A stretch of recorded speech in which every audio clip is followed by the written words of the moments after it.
Well, we've got a day of action. On alternate Saturdays, we have been holding large marches in London, but in the alternating weekends, because the concern about what is happening in Gaza and the urgency of the need for a ceasefire is being felt across the country. So on alternate Saturdays, we have been organising protests and actions in towns and cities across the UK.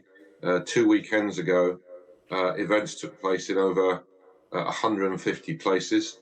We're expecting something similar this time. And this is not just the major cities of, there are at least 12 events taking place, maybe more across London, Birmingham, Newcastle, and Manchester, etc. But also places like Worthing and Barnstable, last time Tunbridge Wells, Abergavenny, all across the UK, people coming out to say we want a ceasefire, we want implementation of international law, we want an end to indiscriminate bombing, and we want an end to the scenes that you've just been reporting on. We're hearing this morning, obviously, that Israel is now forcibly evacuating all patients, all doctors from Gaza's largest hospital with nowhere to go. So this is a humanitarian crisis.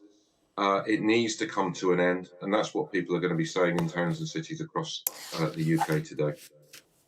Well, I think, first of all, obviously, this was one of the, even by police estimates, this was the second or third largest march in British political history.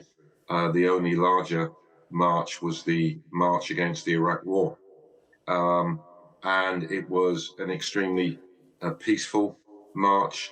And it was people, again, unified, coming to London from across the UK, marching in huge numbers. We estimated over 800,000 people, really calling for two things, as I say, calling for a ceasefire, but also calling for the rights of the Palestinian people to be respected. And in all of the demonstrations we have been doing, the urgent call is for a ceasefire and for humanitarian aid to be brought immediately to the people of Gaza. But we are also focusing attention on the fact that this is not going to end unless we address the root causes, which is Israel's ongoing military occupation.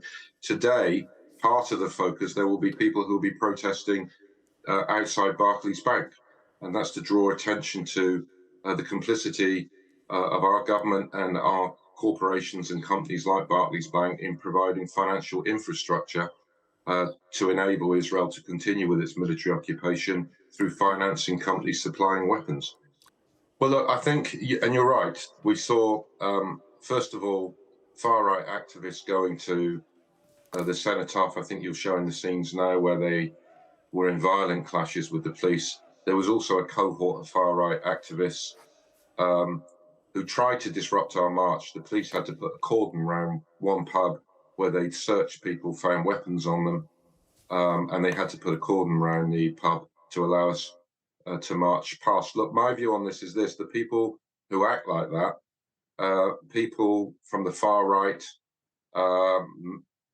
pro-Israeli organizations, far-right organizations who come to cause disruption are accountable for their own actions, but undoubtedly they were given cover, they were given some degree of legitimacy when the then Home Secretary tells them that there's a hate march going through London and that there's a need for this march to be stopped. So, of course, that fueled what they were doing, but they hold responsibility for their own actions.